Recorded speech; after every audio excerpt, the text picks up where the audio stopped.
ರಾಜ್ಯದ ಹೈವೋಲ್ಟೇಜ್ ಕ್ಷೇತ್ರವಾಗಿದ್ದ ದಾವಣಗೆರೆ ಲೋಕಸಭಾ ಕ್ಷೇತ್ರದ ಪಕ್ಷೇತರ ಅಭ್ಯರ್ಥಿಯಾಗಿರುವ ಜಿಪಿ ವಿನಯ್ ಕುಮಾರ್ ಇಂದು ಕಾರ್ಯಕರ್ತರ ಸಮಾವೇಶ ನಡೆಸಿದರು. ದಾವಣಗೆರೆಯ ಕುಂದುವಾಡ ರಸ್ತೆಯಲ್ಲಿರುವ ಬಂಟರ ಭವನದಲ್ಲಿ ಮತದಾರ ಪ್ರಭುಗಳ ಕೃತಜ್ಞತಾ ಸಮಾರಂಭ ನಡೆಯಿತು.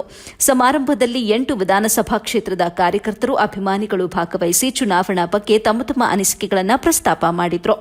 ಇದೇ ಸಮಾರಂಭದಲ್ಲಿ ಚನ್ನಗಿರಿ ತಾಲೂಕು ಅಹಿಂದ ಅಧ್ಯಕ್ಷರಾದ ಎಸಿ ಚಂದ್ರು, ಸಂತೆಮುಂದೂರು ಇರ್ಫಾನ್, ನಿತ್ಗೆರೆ ಮಂಜಪ್ಪ, ನವಿಲಾಳ್ ಕೃಷ್ಣಪ್ಪ, ಜಯಂತಿ ನಗರ್ ಹರೀಶ್, ಕಿರಣ್ ವಿಕ್ರಮ್, ಜಿಬಿ ವಿನಯ್ ಕುಮಾರ್ ಅವರಿಗೆ ಅದ್ದೂರಿಯಾಗಿ ಸನ್ಮಾನಿಸಿ ಅಭಿನಂದಿಸಿದರು. ಇದೇ ವೇಳೆ ತಮ್ಮ ಕ್ಷೇತ್ರದ ಜನರನ್ನು ಉದ್ದೇಶಿಸಿ ಮಾತನಾಡಿದ ವಿನಯ್ ಕುಮಾರ್, ನಾನು ಪಟ್ಟ ಶ್ರಮದಿಂದ, ನೀವು ಕೊಟ್ಟ ಆಶೀರ್ವಾದದಿಂದ ನನ್ನ ಹೆಸರು ದೆಹಲಿ ಮಟ್ಟಕ್ಕೆ ಹೋಗಿತ್ತು. ನಾನೊಬ್ಬ ಪ್ರಭಾವಿ ಮನೆಯವನು ಅಂತ ನನ್ನನ್ನು ಗುರುತಿಸಿರಲಿಲ್ಲ.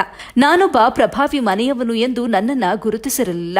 ನಾನು ಮಾಡಿದ ಗ್ರಾಮಗಳ ವಾಸ್ತವ್ಯ, ಪಾದಯಾತ್ರೆ, ನನ್ನ ಸೇವೆಯನ್ನ ಪರಿಗಣಿಸಿ ನನ್ನನ್ನು ಹೈಕಮಾಂಡ್ ಗುರುತಿಸಿತು. ಆದರೆ ಈ ಜಿಲ್ಲೆಯ ಶ್ರೀಮಂತ ಮನೆಯವರು ನನಗೆ ಟಿಕೆಟ್ ತಪ್ಪಿಸಿದ್ರು ಅಂತ ಹೆಸರೇಳದೆ ಶಾಮನೂರು ಕುಟುಂಬದ ವಿರುದ್ಧ ಕಿಡಿಕಾರಿದ್ರು. ಆ ನಾಯಕರಿಗೆ ಜಿಲ್ಲೆಯ ಮಕ್ಕಳು ವಿದ್ಯಾವಂತರಾಗೋದು ಬೇಡ, ಯುವಕರಿಗೆ ಉದ್ಯೋಗ ಕಲ್ಪಿಸೋದು ಬೇಡ. ವಿದ್ಯಾವಂತರಾದರೆ ಅವರ ಎದುರಾಳಿಯಾಗ್ತಾರೆ. ದಾವಣಗೆರೆ ನಮ್ಮ ಕೈತಪ್ಪುತ್ತೆ ಎನ್ನುವಂಥ ಭಯ ಇದೆ ಅಂತ ವಾಗ್ದಾಳಿ ನಡೆಸಿದ್ರು. ವರದಿ ನಲ್ಲೂರು ಮಹಮ್ಮದ್ ಆಸಿಫ್, ಎಬಿ ನ್ಯೂಸ್, ದಾವಣಗೆರೆ.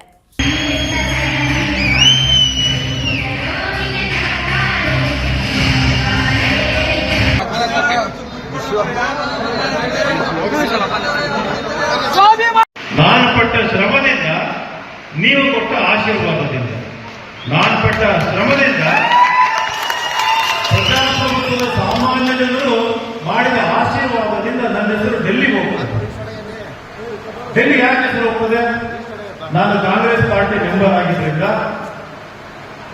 ಗ್ರಾಮಕ್ಕೆ ತೆರಳಿ ಪಾದಯಾತ್ರೆ ಮಾಡಿ ಲಕ್ಷಾಂತರ ಮಂದಿಯ ವಿಶ್ವಾಸ ಗಳಿಸಿದ್ರಿಂದ, ಪಕ್ಷ ಮಾಡಿದ ಸರ್ವೆ ಇರ್ಬೋದು, ಮಾಧ್ಯಮಗಳು ಮಾಡಿದ ಸರ್ವೆ ಇರ್ಬೋದು, ಆ ಸರ್ವೆಗಳಲ್ಲಿ ನನ್ನ ಹೆಸರು ಮುಂಚೂಣಿಯಲ್ಲಿ ಬಂದಿದ್ರಿಂದ ಪಕ್ಷ ಅದನ್ನು ಗುರುತಿಸಿ ಡೆಲ್ಲಿಗೆ ನನ್ನ ಹೆಸರನ್ನ ಶಿಫಾರಸು ಮಾಡ್ತದೆ, ರೆಕಮೆಂಡ್ ಮಾಡ್ತದೆ. ಪ್ರತಿಯೊಬ್ಬರಿಗೂ ಸುಮಾರು ಈ ಕ್ಷೇತ್ರದ 99% ಜನರಿಗೂ ಕೂಡ ಜಿಬಿ ವಿನಯ್ ಕುಮಾರೇ ಟಿಕೆಟ್ ತಗೊಂಡ್ಬರೋದು, ಜಿಬಿ ವಿನಯ್ ಕುಮಾರ್ಗೆ ಟಿಕೆಟ್ ಸಿಗಬೇಕು ಅಂತ ಒಂದು ಭಾವನೆ ಇದೆ. ಆದರೆ ನೀವೆಂಗೆ ಇದು ಕತ್ತಲ ರಾತ್ರಿ ಅಂತ ಹೇಳ್ತೀರಿ. ಚುನಾವಣೆ ಹಿಂದಿನ ದಿನ, ಅಲ್ಲದಿನ ಕತ್ತಲ ಸಂಜೆ ಡೆಲ್ಲಿನಲ್ಲಿ ನನಗೆ ಟಿಕೆಟ್ ತಪ್ಪಿಸ್ತಾರೆ. ಒಬ್ಬ ಸಾಮಾನ್ಯ ಯುವಕ ಕತ್ತಲಗೊಳದಲ್ಲಿ ಹೋಗಿ ಬೆಳೆದು ಒಳ್ಳೆ ಶಿಕ್ಷಣ ಪಡೆದು ಒಂದು ದೊಡ್ಡ ಕನಸು ಕಾಣ್ತಾರೆ. ದೊಡ್ಡ ಕನಸು ಕಾಣೋದಕ್ಕೆ ಯಾರಿಗೂ ದುಡ್ಡು ಕೊಡಬೇಕಾಗಿಲ್ಲ.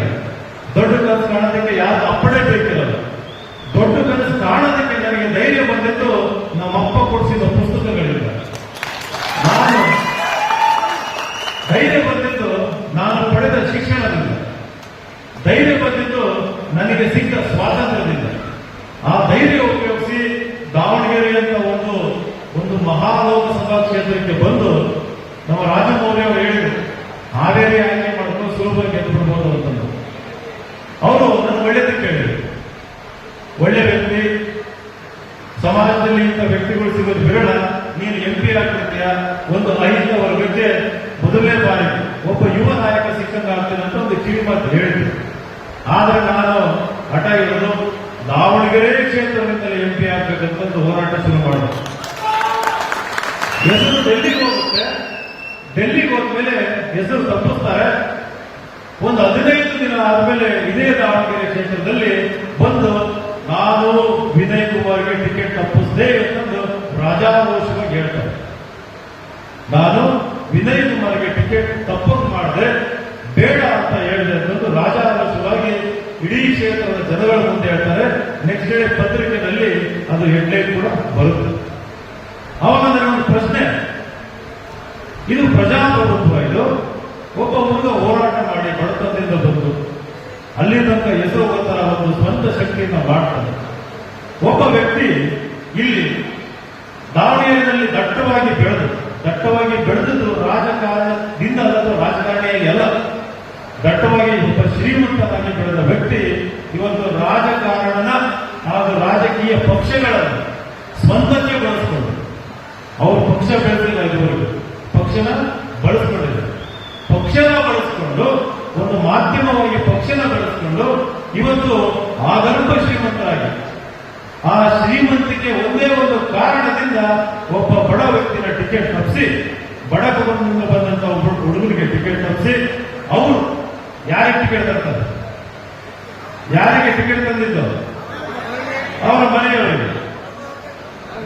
ಜನಗಳ ಮುಂದೆ ಸುಳ್ಳು ಹೇಳ್ತಾರೆ. ಟಿಕೆಟ್ ನಾನು ಬೇಡ ಅಂತ ಅಂದ್ರೂ ಪಕ್ಷದ ಹೈಕಮಾಂಡ್ ನನಗೆ ಟಿಕೆಟ್ ಕೊಟ್ಟಿದೆ ಅಂತ.